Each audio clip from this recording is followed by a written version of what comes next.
For some, patriotism is the last refuge of a scoundrel. For others, it means dissent against a government's abuse of the people's rights. The original American patriots were those individuals brave enough to resist with force the oppressive power of King George. I accept the definition of patriotism as that effort to resist oppressive state power. The true patriot is motivated by a sense of responsibility and out of self-interest for himself, his family, and the future of his country to resist government abuse of power. He rejects the notion that patriotism means obedience to the state. Resistance need not be violent, but the civil disobedience that might be required involves confrontation with the state and invites possible imprisonment. True patriotism today has gotten a bad name, at least from the government and the press.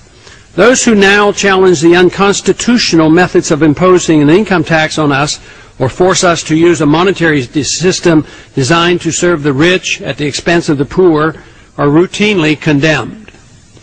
These American patriots are sadly looked down upon by many. They are never praised as champions of liberty as Gandhi and Martin Luther King have been. Unquestioned loyalty to the state is especially demanded in times of war. Lack of support for a war policy is said to be unpatriotic. Yet, it is dissent from government policies that defines the true patriot and champion of liberty.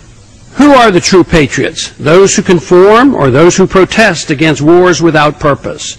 How can it be said that blind support for a war, no matter how misdirected the policy, is the duty of a patriot? Out of fear of being labeled unpatriotic, most citizens become compliant and accept the argument that some loss of liberty is required to fight the war in order to remain safe. Yet we must not forget that the true patriot is the one who protests in spite of the consequences, condemnation or ostracism or even imprisonment that may result. Statism depends on the idea that the government owns us and citizens must obey. Confiscating the fruits of our labor through the income tax is crucial to the health of the state. The draft, or even the mere existence of the Selective Service, emphasizes that we will march off to war at the state's pleasure.